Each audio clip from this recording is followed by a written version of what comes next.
ಆಹಾ, ಆಸಮಾಗಿದೆ. ನಿನಗೂ ಸ್ವಲ್ಪ ಕೊಡ್ಲಾ ಮಧುರ? ಕಾಫಿ ತುಂಬಾ ಚೆನ್ನಾಗಿದೆ. ನೋ ಥ್ಯಾಂಕ್ಸ್, ನಾನು ಕುಡ್ದಾಯ್ತು. ಕಾಫಿ ಜಾಸ್ತಿ ಕುಡಿದ್ರೆ ನನಗಾಗಲ್ಲ. No problem, ನಿನ್ನಿಷ್ಟ. ಆದರೆ ಕಾಫಿ ಕುಡಿಯೋದ್ರಲ್ಲಿರೋ ತೃಪ್ತಿನೇ ಬೇರೆ. ನೀವು ಅಲ್ಪ ತೃಪ್ತಿ ಇರೋರು. ಕುದುರೆಗೆ ಕಣ್ಣಿಗೆ ಕಟ್ಬಿಟ್ರೆ ಇಷ್ಟೇ ಪ್ರಪಂಚ ಅಂತ ಎಡ ಬಲ ನೋಡದೆ ಸುಮ್ಮನೆ ಹೋಗ್ತಾ ಇರುತ್ತಲ್ಲ, ನೀವು ಹಾಗೆ. ಯಾಕೆ ಮಧುರ, ನನ್ನ ಮೇಲೆ ಯಾವುದೋ ಹೊಸ ಆರೋಪ ಮಾಡ್ತಿದ್ಯಾ? ಈ ಬಡಪಾಯಿ ಮೇಲೆ ಯಾಕೆ ಆಕ್ರೋಶ? ಹೊಸದಾಗಿ ಏನಾಯ್ತು ಈ ಮನೇಲಿ? ಮನೆ ಅಂದಮೇಲೆ ಒಬ್ಬ ಮನುಷ್ಯ ಬದುಕೋ ಜಾಗ ಅಲ್ಲ ಪ್ರಧಾನ್. ಫ್ಯಾಮಿಲಿ ಅಂದ್ರೆ ಅಪ್ಪ ಅಮ್ಮ ಮಕ್ಕಳು ಮೊಮ್ಮಕ್ಕಳು ಇನ್ನು ಯಾರ್ಯಾರೋ ಇರ್ತಾರೆ. ಈ ಮನೇಲಿ ಯಾರ್ಯಾರು ಇದ್ದಾರೆ ಅನ್ನೋ ಬಗ್ಗೆ ನನ್ಗೆ ಇನ್ಫಾರ್ಮೇಶನ್ ಇದೆ. ಬರೀ ಇನ್ಫಾರ್ಮೇಶನ್ ಇಟ್ಕೊಂಡ್ರೆ ಪ್ರಯೋಜನ ಇಲ್ಲ ಪ್ರಧಾನ್. ನಿಮ್ ಮಗ ಏನ್ ಮಾಡ್ತಿದ್ದಾನೆ, ನಿಮ್ ಹೆಂಡತಿ ಏನ್ ಮಾಡ್ತೀಯಾಳೆ, ಈ ಮನೆ ಹಿರಿ ಜೀವ ಏನ್ ಮಾಡ್ತಿದೆ ಅನ್ನೋದ್ರ ಬಗ್ಗೆ ತಿಳ್ಕೊಂಡಿರ್ಬೇಕು. ಈ ಮನೆಯಲ್ಲಿ ಎಲ್ಲರೂ ಇಂಡಿಪೆಂಡೆಂಟು. ಅವ್ರವ್ರಿಗೆ ಇಷ್ಟ ಬಂದಾಗ ಅವ್ರವ್ರು ಇರ್ಬೋದು ಅಂತ ನೀನೇ ಕಾನೂನು ಮಾಡಿದ್ಯಲ್ಲ. ಅಂದಮೇಲೆ ಬೇರೆಯವ್ರ ಬಗ್ಗೆ ನಾನೇ ತಲೆ ಕೆಡಿಸ್ಕೊಳ್ಳಿ? ನನಗೆ ಡೆಮೋಕ್ರಸಿ, ಇಂಡಿಪೆಂಡೆನ್ಸ್ನಲ್ಲಿ ತುಂಬ ನಂಬಿಕೆ ಇದೆ. ಎಲ್ಲ ಇಂಡಿಪೆಂಡೆನ್ಸು ಇಂಟರ್ ಡಿಪೆಂಡೆನ್ಸೇ. ನಾನು ಇಂಡಿಪೆಂಡೆಂಟು ಅಂತ ನಿಮಗೆ ಗೊತ್ತಾಗದೇ ಇರೋ ಹಾಗೆ ಅನ್ಎಥಿಕಲ್ ಏನಾದರೂ ಮಾಡಿದ್ರೆ ಅದಕ್ಕೆ ನಿಮ್ಮ ಪರ್ಮಿಷನ್ ಇದೆಯಾ? ವಿತ್ ಇನ್ ದ ಲಿಮಿಟ್ಸ್ ನೀನೇನೇ ಮಾಡಿದ್ರು ಐ ಹ್ಯಾವ್ ನೋ ಪ್ರಾಬ್ಲಮ್. ಯಾಕೆಂದರೆ ನನಗೆ ಗೊತ್ತು ನೀನು ಅನ್ಎಥಿಕಲ್ ಆಗೋಳಲ್ಲ ಅಂತ. ಮಿತಿ ಮೀರಿದಾಗ ಪ್ರಶ್ನೆ ಕೇಳಬೇಕು ಅನ್ಸುತ್ತಾ? ಈಗ ನಮ್ಮನೇಲಿ ಯಾರು ಆ ಮಿತಿ ದಾಟಿರೋರು? ನಿಮ್ಮಮ್ಮ. ಏನು ಅಮ್ಮನ? ಅಮ್ಮ ಏನು ಮಾಡಿದ್ರು? ನಿಮ್ಮಮ್ಮ ವಾಕಿಂಗ್ ಹೋಗ್ತಿರೋದು ನಿಮಗೆ ಗೊತ್ತಾ? ಗೊತ್ತಿದೆಯಲ್ಲ. ಬಾಬಾ ಹೇಳಿದ ವ್ರತ ಶುರು ಮಾಡಿದಾಗ ಅದಕ್ಕೆ ಆಬ್ಸೆಂಟ್ ಆಗಬೇಕು ಅಂತ ನಿಮ್ಮಮ್ಮ ವಾಕಿಂಗ್ ಶುರು ಮಾಡಿದ್ದು. I know that. ಈಗ ವ್ರತ ಮುಗ್ದಿದ್ದು ಆಯ್ತು, ನೀವು ಆಫೀಸ್ಗೆ ಹೋಗಿ ಶುರು ಮಾಡಿದ್ದು ಆಯ್ತು. ಆದ್ರೆ ನಿಮ್ಮಮ್ಮ ವಾಕಿಂಗ್ ಹೋಗೋದು ಮಾತ್ರ ನಿಲ್ಸಿಲ್ಲ. ಅದರಿಂದ ನಿನಗೆ ಆಗಿರೋ ಪ್ರಾಬ್ಲಮ್ ಏನು? ಅವ್ರು ವಾಕಿಂಗ್ ಹೋದ್ರೆ ಆರೋಗ್ಯಕ್ಕೆ ಒಳ್ಳೇದೇ ತಾನೆ. ನಿನಗೆ ನಮ್ಮ ಕಷ್ಟ. ಮೊದಲು ಅರ್ಧ ಗಂಟೆಗೆಲ್ಲ ವಾಪಸ್ ಬರ್ತಾ ಇದ್ರು, ಆದ್ರೆ ಈಗ 3 hours 4 hours ಆದ್ರೂ ಅಡ್ರೆಸ್ಗೆ ಇರಲ್ಲ ಅಂತೀನಿ. ಅವ್ರು ಬಂದು ಮನೇಲಿ ಮಾಡೋದಾದ್ರೂ ಏನಿದೆ? ಒಳ್ಳೆ ಕಂಪ್ನಿ ಸಿಕ್ಕಿದೆ ಅನ್ಸುತ್ತೆ, ಒಳ್ಳೆ ಟೈಮ್ ಪಾಸ್ ಆಗ್ತಿದೆ ಅನ್ಸುತ್ತೆ, ಹೆಚ್ಚಿಗೆ ಸಮಯ ಕಳೀತಿದ್ದಾರೆ. ಕಳೀಲಿ ಬಿಡು. ಪಾರ್ಕಲ್ಲಿ ಆಕ್ಸಿಜನ್ನು ಜಾಸ್ತಿ ಇರುತ್ತೆ. ಮಳೆ ಬಂದ್ರು ಕೊಡೆ ಹಿಡ್ಕೊಂಡು ವಾಕಿಂಗ್ ಹೋಗುವಂತ ಕರ್ಮ ಏನಿವ್ರದು? ಏನಿವ್ರ ಮೈನಲ್ಲಿ ಕೊಲೆಸ್ಟ್ರಾಲ್ ಉಕ್ಕಿ ಹರಿತಾ ಇದೆ. ನನ್ನಷ್ಟು ದಪ್ಪ ಇಲ್ಲದೆ ಇರೋ ಇವರು ಡೈಲಿ ಮಿಸ್ ಮಾಡ್ಕೊಳ್ದೆ ಯಾಕೆ ವಾಕಿಂಗ್ ಹೋಗ್ಬೇಕು?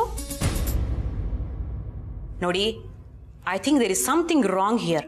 ಮಧುರ, ನಿನ್ನ ಪೂರ್ವಾಗ್ರಹ ತಪ್ಪು. ಅಮ್ಮ ಸುಮ್ಮನೆ ಮನ್ಸಿಗೆ ಬಂದಿದ್ದ ಹಾಬಿಗೆ ಗಂಟು ಬೀಳೋರಲ್ಲ. ಒಂದು ಸಲ ಅವ್ರು ಯಾವುದನ್ನಾದ್ರೂ ಇಷ್ಟಪಟ್ಟು ಶುರು ಮಾಡಿದ್ರೆ ಅವರು ಅಷ್ಟು ಸಲೀಸಾಗಿ ಡಿಸ್ಕಂಟಿನ್ಯೂ ಮಾಡೋರಲ್ಲ. ಅವ್ರಿಗೆ ತಾಳ್ಮೆ ಹೆಚ್ಚು. ಏನೇ ಆದರೂ she will follow that hobby. ಮಳೆ ಬಂತು, ಬಿಸಿಲಿದೆ, ಹೇಳೋಕ್ಕಾಗ್ತಿಲ್ಲ, ನಿದ್ದೆ ಬರ್ತಾ ಇದೆ ಅಂತೇನು ಹೇಳ್ಕೊಳ್ದೆ she will continue her routine hobby. ಇದರಲ್ಲಿ ನಿಮ್ಗೆ ಆಗ್ತಿರೋ ಪ್ರಾಬ್ಲಮ್ ಏನು? ನನಗೇನು ಪ್ರಾಬ್ಲಮ್ ಇಲ್ಲ. ಅತ್ತೆ ಮಿಸ್ ಮಾಡ್ಕೊಳ್ದೆ ವಾಕಿಂಗ್ ಹೋಗೋದ್ರಲ್ಲಿ ಐ ಫೌಂಡ್ ಸಮಥಿಂಗ್ ಫಿಶಿ. ಅದಕ್ಕೆ ನಿಮ್ಗೂ ಒಂದು ಮಾತು ಅನುಮಾನಾಸ್ಪದವಾದ ಸಂಗತಿನ ಕಿವಿಗೆ ಹಾಕಿದೆ. ಅಷ್ಟಕ್ಕೂ ಅವ್ರು ಎಲ್ಲಿ ಹೋಗ್ತಾರೆ ಬರ್ತಾರೆ ಅನ್ನೋದು it's not A my cup of tea. ಆದರೆ ಯಾವುದು ಎಲ್ಲಿಗೋ ಲೀಡ್ ಆಗಬಾರ್ದು ಅಷ್ಟೇ. ಮೈಂಡ್ ಯುವರ್ ಓನ್ ಬಿಸ್ನೆಸ್ ಮಧುರ.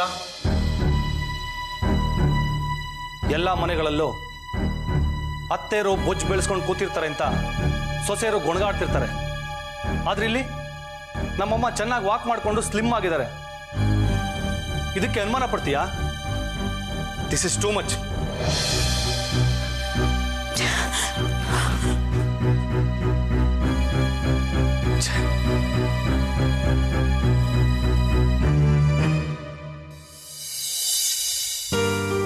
ರೀ, ಹಸ್ವಾಗ್ತಿಲ್ವಾ? ಆಗ್ತಾ ಇದೆ. ಮತ್ ಬನ್ನಿ ಊಟ ಮಾಡೋಣ. ಸುಷ್ಮಾ, ನೀನ್ ಇನ್ನೂ ಊಟ ಮಾಡಿಲ್ವಾ? ಇಲ್ಲ, ನಾನು ಲತಾ ಯಾರು ಊಟ ಮಾಡಿಲ್ಲ. ನೀವು ಬರ್ಲಿ ಒಟ್ಟಿಗೆ ಊಟ ಮಾಡೋಣ ಅಂತ ಕಾಯ್ತಾ ಇದ್ವಿ. ನೋಡ್ ಸುಷ್ಮಾ, ಇನ್ಮೇಲೆ ನೀನ್ ನನಗೋಸ್ಕರ ಊಟ ಮಾಡ್ದೆ ಕಾಯ್ಬಾರ್ದು. ನೀನ್ ಹೊಟ್ಟೆಯಲ್ಲಿ ನನ್ ಮಗು ಬೆಳೀತಾ ಇದೆ ಅನ್ನೋದನ್ನ ಮರಿಬಾರ್ದು. ಆಹಾ, ನೀವು ಊಟ ಮಾಡುವಂತಿರೋದು ನನ್ ಮೇಲಿನ ಪ್ರೀತಿಗಲ್ಲ, ನನ್ ಹೊಟ್ಟೆಲಿರೋ ಮಗು ಮೇಲಿನ ಪ್ರೀತಿಗೆ ಅನ್ನಿ. ನೋಡು ಸುಷ್ಮಾ, ನಮ್ಗೆ ಹೂವಿನ ಮೇಲೆ ಪ್ರೀತಿ ಇದ್ರು, ಹಣ್ಣಿನ ಮೇಲೆ ಪ್ರೀತಿ ಇದ್ರು ನಾವು ಬೇರೆಗ್ ತಾನೇ ನೀರ್ ಹಾಕ್ತಿವಿ. ಅದರಿಂದ ಇಡೀ ಗಿಡಕ್ಕೆ ನೀರು ಸಿಗುತ್ತೆ ಅಂತ. ಹಾಗೆ ನಿನ್ನ ಮೇಲೆ ಪ್ರೀತಿ ಇದ್ರು, ನಿನ್ನ ಮಗು ಮೇಲೆ ಪ್ರೀತಿ ಇದ್ರು, ನಿನಗೆ ಹಸ್ಕೊಂಡಿರ್ಬೇಡ, ಊಟ ಮಾಡು ಅಂತ ಹೇಳಬೇಕು ಅಲ್ವಾ? ಮಗು ಹುಟ್ಟಿದ್ಮೇಲೆ ಮಗು ಮೇಲೆ ನಿಮ್ಗೆ ಎಷ್ಟು % ಪ್ರೀತಿ ಇರತ್ತೆ, ನನ್ನ ಮೇಲೆ ಎಷ್ಟು % ಪ್ರೀತಿ ಇರತ್ತೆ ಅಂತ ನೋಡ್ತೀನಿ. ಸರಿ ಬನ್ನಿ ಊಟ ಮಾಡೋಣ.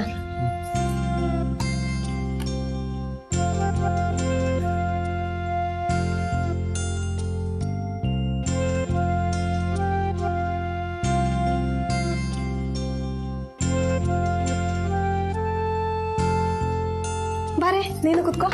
ಹೌದೌದು, ನಾ ಕೂತ್ಕೊಳ್ತೀನಿ. ಅದಕ್ಕೆ 3 ತಟ್ಟೆ ಹಾಕಿರೋದು. ನಿಮ್ಮ ಅತ್ತೆ ಎಲ್ರಿಗೂ ಬಡಿಸ್ತಾರೆ.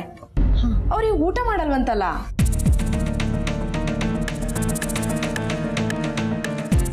ಹೌದಾ ಅತ್ತೆ, ನೀವು ಊಟ ಮಾಡಲ್ವಾ? ಇಲ್ಲಮ್ಮ, ವಯಸ್ಸಾದ್ಮೇಲೆ 2 ಹೊತ್ತು ಊಟ ಮಾಡೋದನ್ನ ಬಿಟ್ಬಿಟ್ಟೆ. ಅಲ್ಲ ಅತ್ತೆ, ಈ ವಿಚಾರನೇ ನಂಗೆ ಗೊತ್ತಿರ್ಲಿಲ್ಲ.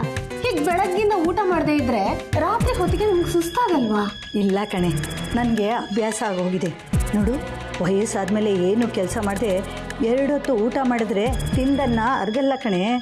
ಆದ್ರೆ ಇಲ್ಲಿ ನೀವು ಎಲ್ಲಾ ಕೆಲಸ ಮಾಡೋದ್ರಿಂದ 2 ಹೊತ್ತು ಊಟ ಮಾಡ್ಬೋದಮ್ಮ.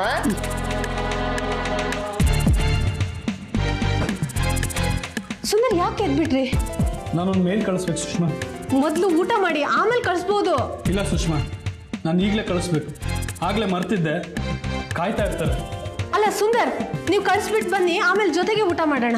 ಬೇಡ ಬೇಡ, ನೀವೆಲ್ಲ ಮಾಡಿ, ನಾನು ಆಮೇಲೆ ಯಾವಾಗಲಾದರೂ ತಿನ್ಕೋತೀನಿ.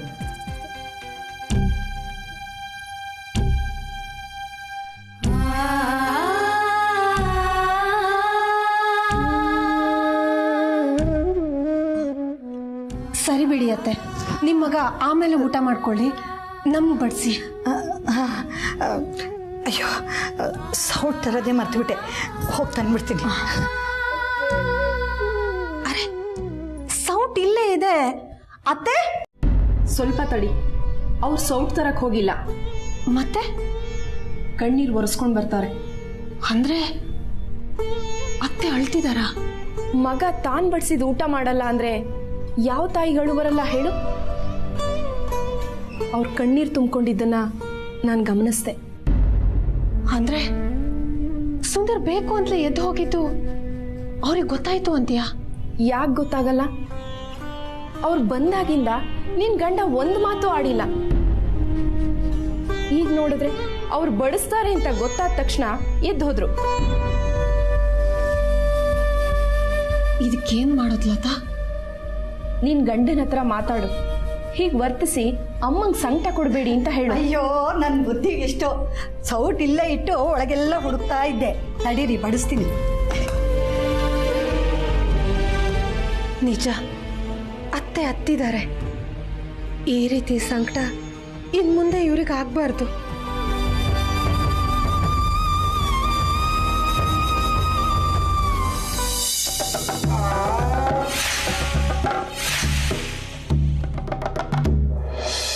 ಜಾನಕಿ, ನೋಡು, ಎಲ್ಲ ಅಸಲಿ ಇದ್ದ ಹಾಗೆ. ನಮ್ಮ ಮನೆ ಪತ್ರದಲ್ಲಿ ಏನಿದೆಯೋ ಚಾಚು ತಪ್ಪದೆ ಅದೇ ಅಳತೆ, ಅದೇ ದಿಕ್ಕು, ಅದೇ ಚಕ್ಬಂದಿ ಎಲ್ಲ ಅದದೆ. ಆದರೆ ನಮ್ಮ ಹೆಸರಿರೋ ಜಾಗದಲ್ಲಿ ಮಾತ್ರ ಬೇರೆ ಯಾವೊಂದೋ ಹೆಸರಿದೆ ನೋಡು. ಇದನ್ನು ನಕಲಿ ಅಂತ ಹೇಗೆ ನಂಬೋದು? ಇನ್ನೊಬ್ಬರನ್ನ ನಂಬಿಸೋದಾದರೂ ಹೇಗೆ? ನೋಡು ನೋಡು ಹೇಗಿದೆ ನೋಡು. ಅಲ್ಲ ರೀ, ಆ ರಿಯಲ್ ಎಸ್ಟೇಟ್ ಜನ ನಮ್ಮನ್ನ ಹೆದರ್ಸ್ಬೇಕು ಅಂತಾನೆ ಈ ನಕಲಿ ಪತ್ರ ಮಾಡಿಸ್ಕೊಂಡು ಬಂದಿದ್ರು. ಸರ್ಕಾರಿ ಕಡತದಲ್ಲಿ ನಮ್ಮದೇ ಹೆಸರು ಇರುತ್ತಲ್ವಾ? ನಂಬೋ ಹಾಗಿಲ್ಲ ಜಾನಕಿ. ಈ ಭ್ರಷ್ಟಾಚಾರ ಅನ್ನೋ ಪಾರ್ಥಿ ನಿಮ್ಮ ಕಳೆ ದೇಶ ತುಂಬ ಹುಲ್ಸಾಗಿ ಬೆಳೆದು ನಿಂತುಬಿಟ್ಟಿದೆ.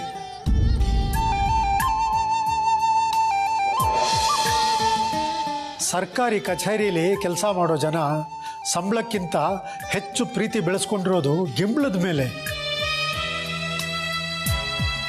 ಇಂಥ ಆಸೆ ಬರುಕ ಅಧಿಕಾರಿಗಳು ಗುಮಾಸ್ತರಿಂದ ನಮ್ಮ ಹೆಸರಲ್ಲಿರೋ ಆಸ್ತಿ ಬೇರೆ ಯಾರ ಹೆಸರಿಗೆ ಬೇಕಾದ್ರೂ ವರ್ಗಾವಣೆ ಆಗ್ಬೋದು. ಹಾಗಾದರೆ ನ್ಯಾಯಕ್ಕೆ ಬೆಲೆನೇ ಅಲ್ವ ಈ ಜಗತ್ತಿನಲ್ಲಿ? ನ್ಯಾಯ ನ್ಯಾಯ ಅನ್ನೋ ಪದ ಇನ್ನೂ ಕುಟುಕ ಜೀವ ಇಟ್ಕೊಂಡು ಅಸ್ತಿತ್ವದಲ್ಲಿದೆಯಲ್ಲ, ಅದಕ್ಕೆ ನೆಮ್ಮದಿ ಪಡಬೇಕು ಜಾನಕಿ.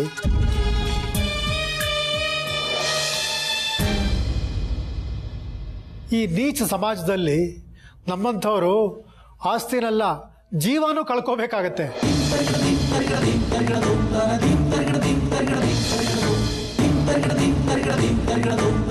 ಇಲ್ಲ ರೀ, ಇಲ್ಲ, ಈ ಮನೆ ಕಳ್ಕೋಬಾರ್ದು. ಕಡೆಗಾಲದಲ್ಲಿ ಆಸರೆ ಆಗ್ಬೇಕಾಗಿರೋ ಮಗ ಜೊತೆಲಿಲ್ಲ. ಇಷ್ಟು ದಿನ ಏಕಾಂಗಿಯಾಗಿರೋ ನಮಗೆ ಆಶೆ ನೀಡಿರೋ ಮನೆ ನಮ್ಗಿಲ್ದಾಗ ಆಗ್ಬಿಟ್ರೆ ನಾವು ಹೇಗಿರೋದು, ಎಲ್ಲಿರೋದು, ಸಾಯೋ ತನಕ ಬದುಕಿರೋದು ಹೇಗೆ?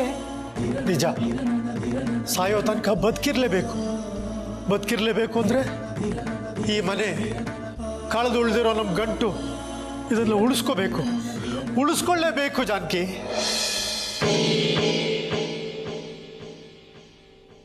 ಆದರೆ ಹೇಗೆ? ಮಗನ ಜೊತೆ ಮಾತಾಡೋಣ, ಇಲ್ಲಿ ನಡೀತಾ ಇರೋ ವಿದ್ಯಮಾನದ ಬಗ್ಗೆ ಎಲ್ಲ ತಿಳಿಸೋಣ. ಖಂಡಿತವಾಗಿ ಇದಕ್ಕಾದರೂ ಅವನು ಸ್ಪಂದಿಸ್ತಾನೆ ಅಂತ ಒಂದು ಸಣ್ಣ ಆಸೆ. ಹ್ಞೂ, ನಿಜ ನಿಮ್ಮ ಮಾತು. ಇದರಿಂದನಾದರೂ ನಮಗ ಸಿಗೋ ಥರ ಆಗಲಿ.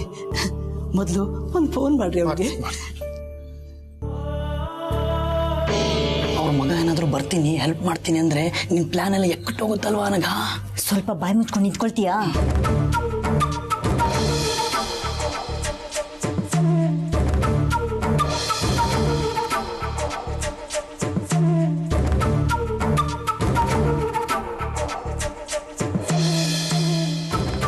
ಇಲ್ಲ ಜಾನಕಿ, ರಿಸೀವ್ ಮಾಡ್ತಾ ಇಲ್ಲ ಅವನು. ಅಲ್ಲಿಗ ರಾತ್ರಿ ಅಲ್ವಾ, ಮಲಗಿರ್ಬೇಕು. ಇನ್ನೊಂದ್ಸಲ ರಿಂಗ್ ಮಾಡ್ರಿ. ಏನೋ ಎಮರ್ಜೆನ್ಸಿ ಅಂತ ಎದ್ದು ಫೋನ್ ತಗೋತಾನೆ.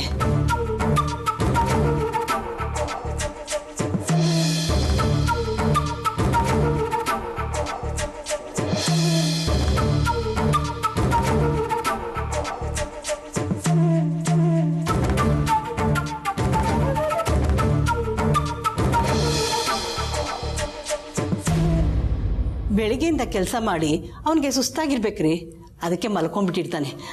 ನೋಡಿ, ನೀವೊಂದು ಕೆಲಸ ಮಾಡಿ, ಈಗಲೇ ಅವನಿಗೆ ಒಂದು ಇಮೇಲ್ ಮಾಡಿ. ಅದನ್ನು ನೋಡಿದ ತಕ್ಷಣ ಏನಾಯ್ತಮ್ಮ ಅಂತ ಅವನೇ ನಮಗೆ ಫೋನ್ ಮಾಡ್ತಾನೆ. ಆಯ್ತು, ಅದು ಒಂದು ಪ್ರಯತ್ನ ಮಾಡಿ ನೋಡ್ಬಿಡೋಣ.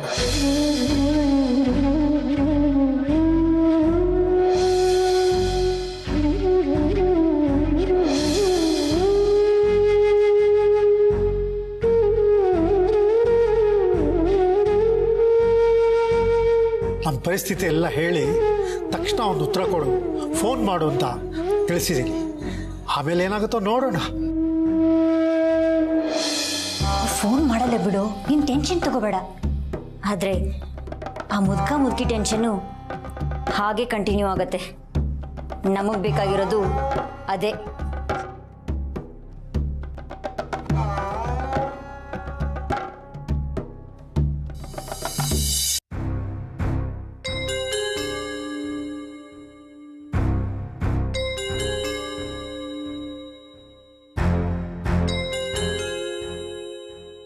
ಯಾಕೆ ಸುಷ್ಮಾ, ಏನಾಯ್ತು?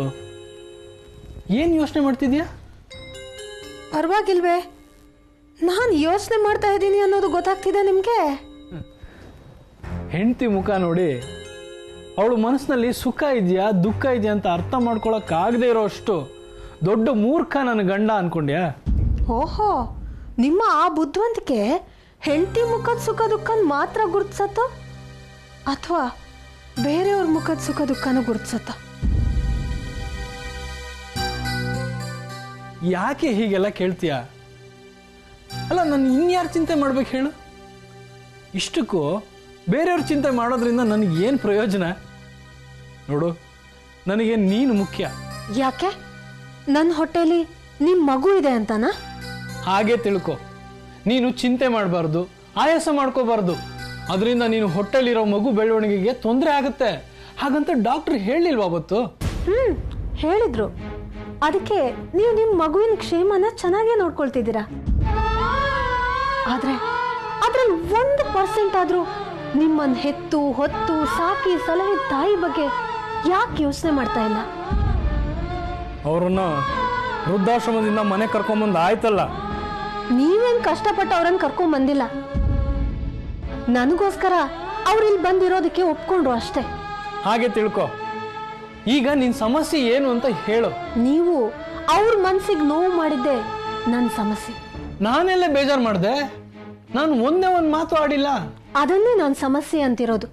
ಅವ್ರ ಮನೆಗೆ ಬಂದ್ಮೇಲಾದ್ರೂ ನೀವು ಅವ್ರ ಜೊತೆ ಮಾತಾಡ್ಬೇಕಿತ್ತು. ಅದು ನನ್ನಿಂದ ಸಾಧ್ಯ ಇಲ್ಲ. ನನ್ನ ಮನಸ್ಸಿಗೆ ವಿರುದ್ಧವಾದದನ್ನ, ನನಗಿಷ್ಟ ಇಲ್ಲದೆ ಇರೋದನ್ನ ನನ್ನ ಕೈಲಿ ಮಾಡಕ್ ಆಗಲ್ಲ ಸುಷ್ಮಾ. ಹೆತ್ತ ತಾಯಿ ಜೊತೆ ಮಾತಾಡಕ್ಕಾಗದಿರುವಂತಹ ಅನ್ಯಾಯ ಅವ್ರು ಏನ್ರಿ ಮಾಡಿದ್ದಾರೆ ನಿಮ್ಗೆ? ಸುಷ್ಮಾ ಪ್ಲೀಸ್, ದಯವಿಟ್ಟು ನನ್ನನ್ನು ಈ ಪ್ರಶ್ನೆ ಕೇಳಬೇಡ. ನೀವ್ ಯಾಕೆ ಕಾರಣ ಹೇಳಲ್ಲ? ಯಾಕೆ ಅಂದ್ರೆ ಅದು ನಿನಗೋಸ್ಕರ, ನನಗೋಸ್ಕರ, ಅವರಿಗೋಸ್ಕರ ಅಂತ ನಾವು ತಿಳ್ಕೊ. ನಿಮ್ಮ ಈ ವರ್ತನೆಯಿಂದ ನನಗೊಳ್ಳೇದಾಗುತ್ತೋ ಬಿಡುತ್ತೋ ಗೊತ್ತಿಲ್ಲ, ಆದ್ರೆ ಅಮ್ಮ ಮಾತ್ರ ತುಂಬಾ ಸಂಕಟ ಪಡ್ತಾರೆ. ಅರೆ, ನಾನೊಂದು ಮಾತಾಡ್ಲಿಲ್ಲ ಅಂತ ಅವ್ರು ಯಾಕೆ ಸಂಕಟ ಪಡ್ಬೇಕು? ಅವ್ರ ಪಾಡಿಗೆ ಅವ್ರು ಇರ್ಲಿ, ನನ್ನ ಪಾಡಿಗೆ ನಾನು ಇರ್ತೀನಿ. ನಿನ್ನನ್ನು ನೋಡ್ಕೊಳ್ಳೋಕೆ ಅಂತ ಬಂದಿದ್ದಾರೆ, ನಿನ್ನನ್ನು ನೋಡ್ಕೊಂಡ್ರೆ ಆಯ್ತಲ್ಲ. ರೀ, ಹಾಗೆ ಹೇಳೋದಕ್ಕೆ ಅವ್ರು ಈ ಮನೆ ಕೆಲ್ಸದವ್ರಲ್ಲ, ನಿಮ್ ತಾಯಿ. ನೀವು ಅವ್ರ ಮಗ ಅನ್ನೋದು ಮರಿಬೇಡಿ. ನಿಮ್ಗೆ ಅವ್ರ ತಾಯಿ ಅನ್ನೋ ಪ್ರೀತಿ ಇಲ್ಲದೆ ಇರ್ಬೋದು, ಆದ್ರೆ ಅವರಿಗೆ ನೀವು ಅವ್ರ ಮಗ ಅನ್ನೋ ಮಮಕಾರ ತುಂಬಾ ಇದೆ. ಅವರು ಊಟ ಬಡ್ಸಕ್ ಬಂದಾಗ ನೀವು ಎದ್ದೋದ್ರಲ್ಲ, ಅದಕ್ಕೆ ಅಡ್ಗೆ ಮನೆ ಒಳಗಡೆ ಹೋಗಿ ಅಳ್ತಾ ಇದ್ರು. ನಾನು ಇಮೇಲ್ ಕಳಿಸ್ಬೇಕು ಅಂತ ಎದ್ದು ಹೋಗಿದ್ದು. ಖಂಡಿತ ಇದು ಸುಳ್ಳು. ನಿಮ್ಗೆ ನಿಮ್ಮ ಅಮ್ಮ ಬಡ್ಸೋದು ಇಷ್ಟ ಇರ್ಲಿಲ್ಲ, ಅದಕ್ಕೆ ಇಮೇಲ್ ನೆಪ ಹಿಡ್ಕೊಂಡು ಹೊರಟೋಗ್ಬಿಟ್ರಿ. ನೋಡು ಸುಷ್ಮಾ, ನಾನು ಎಲ್ರ ಜೊತೆ ಇರೋ ತರ ನಮ್ಮ ಅಮ್ಮನ ಜೊತೆ ಇರೋದಕ್ಕೆ ಖಂಡಿತವಾಗ್ಲೂ ಸಾಧ್ಯ ಇಲ್ಲ. ಕಾರಣ ಏನು ಅಂತಾನು ಕೇಳಬೇಡ. ಕಾರಣ ಕೊಡೋ ಪರಿಸ್ಥಿತಿಯಲ್ಲೂ ನಾನಿಲ್ಲ.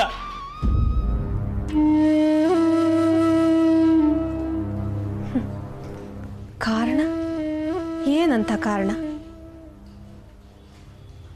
ರಾಜಕಾರಣ. ಸರ್, ಮಾದೇಶ ವೆಂಕಟೇಶ ಇಬ್ರು ಬಂದು ಲಾಬಿಲ್ ಕುಂತಾರ ಸರ್. ಇದು ಸರ್ಕಾರಿ ಆಫೀಸು, ಆಂಜಿನಪ್ಪನ ಕಲ್ಲಿನ ಕ್ವಾರಿ ಅಲ್ಲ. ಹೋಗಿ ಅಂತ ಹೇಳು. ಹೋಗ್ಲಿಲ್ಲ ಅಂತಂದ್ರೆ ಸೆಕ್ಯೂರಿಟಿ ಗಾರ್ಡ್ ಹೇಳಿ ಕುತ್ತಿಗೆ ಹಿಡಿದು ದಬ್ಬಕ್ ಹೇಳು.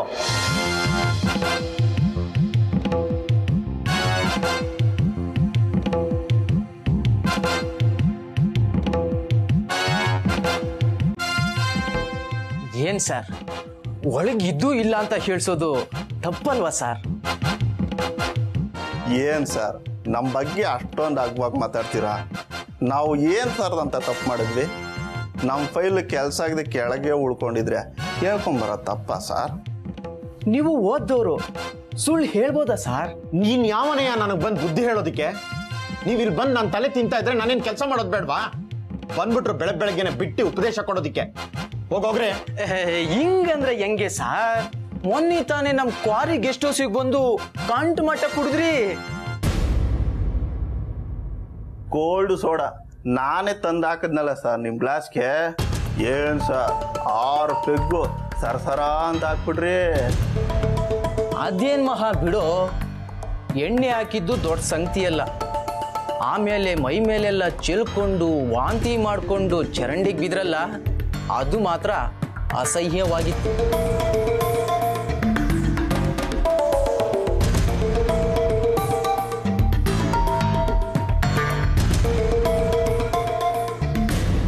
ನೋಡ್ರಿ, ನಿಮ್ ಸಾಹುಕಾರರು ಕರೆದ್ರು ಬಂದೆ, ಕುಡ್ಸಿದ್ರು ಕುಡ್ದೆ, ಅನ್ನ ಹಾಕಿ ಆಡ್ಕೋತಿರಲ್ರಿ. ಎಂತ ಅನಾಗರಿಕರ್ರಿ ನೀವು. ಹೋಗ್ರೆ. ಹಾಗಲ್ಲ ಸಾರ್, ಅವತ್ ನೀವು ಕುಡ್ದ ಗ್ಯಾನ್ದಲ್ಲಿ ನಮ್ ಸಾವುಕರ್ ಕಾಲಿಗೆ ಬಿದ್ದುಬಿಟ್ರಿ. ಅವತ್ತು ಸೂಟ್ ಕೇಸ್ ತಗೊಂಡ್ರಲ್ಲ ಸಾರ್, ಬಂಡ್ಲೆಲ್ಲ ಸರಿಯಾಗಿದ್ವಾ ಸಾರ್?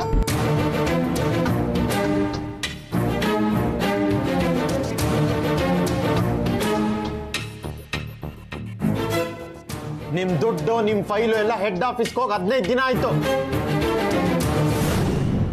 ನೀವ್ ಇಲ್ಲಿ ಬಂದು ನನ್ ತಾನೇ ತಿಳಿತಾ ಕೂತ್ಕೊಂಡ್ರೆ ನಾನೇನ್ ಕೆಲಸ ಮಾಡೋದ್ ಬೇಡ್ವಾ? ಹೋಗ್ರೆ. ಏಯ್, ತಲೆ ತಿಂತಿಲ್ಲ, ತಲೆ ತೆಗೆದು ಬಿಡ್ತೀನಿ. ತಿನ್ನೋ ತಿಂತೀಯ, ಕುಡಿಯೋದ್ ಕುಡಿತೀಯ, ಮತ್ತೆ ಹರಿಶ್ಚಂದ್ರ ತುಕಡ ತರ ಆಡ್ತೀಯ.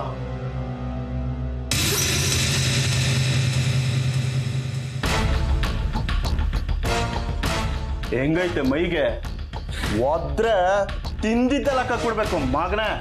ಫೈಲು ಹೆಡ್ ಆಫೀಸ್ಗೆ ಹೋಗಿದ್ಯಾ? ಸುಳ್ಳು ಬಗಳ್ತೀಯ? ಈಗ ಹೆಡ್ ಆಫೀಸಿಂದಾನೇ ಬರ್ತಾ ಇರೋದು. ನೋಡಿ, ಇದು ಸರ್ಕಾರಿ ಆಫೀಸು, ಗೌರವ ಕೊಟ್ಟು ಮಾತಾಡಿ. ನಿನ್ನ ಮೂತಿಗೆ ಗೌರವ ಬೇರೆ ಬೇಕಾ? ತೆಗ್ಯ ಫೈಲು, ಹಾಕೋ ಸೈನು. ನೋಡಿ, ನಿಮ್ಮ ಸಾಹುಕಾರ ಹತ್ರ ಮಾತಾಡ್ತೀನಿ, ನೀವು ಇಲ್ಲಿಂದ ಹೊರಡಿ. ಈ ಸಾಹುಕಾರ ಕಳ್ಸಿರೋದು, ಕೊಡೋದೆಲ್ಲ ಕೊಟ್ಮೇಲೆ ಮತ್ತೇನೋ ರೋಗ ನಿನ್ಗೆ? ನೋಡಿ, ಹೀಗೆಲ್ಲ ಕೂಗಾಡಿದ್ರೆ ಕಂಪ್ಲೇಂಟ್ ಕೊಟ್ಟು ಒಳಗೆ ಹಾಕ್ಸ್ಬೇಕಾಗುತ್ತೆ. ಏಯ್, ನಮ್ಗೆ ಒಳಗಿರೋದು ಗೊತ್ತು, ಹೊರ್ಗಿರೋದು ಗೊತ್ತು. ಒಳಗಡೆದ್ದು ಹೊರ್ಗಡೆ ವ್ಯವಹಾರ ಮಾಡ್ತೀವಿ, ಒಳಗಡೆ ಇದ್ದು ಹೊರ್ಗೆ ಕತ್ತು ಕುಯ್ತೀವಿ. ಇದು ಸರ್ಕಾರಿ ಆಫೀಸ್ ಅಲ್ವಾ? ನಿನ್ಗೆ ಗೌರವ ಕೊಡ್ಬೇಕಲ್ವಾ? ಹೊರಗ್ ಬಾ, ಇವತ್ತೈತೆ ನಿನಗೆ ತಿಥಿ.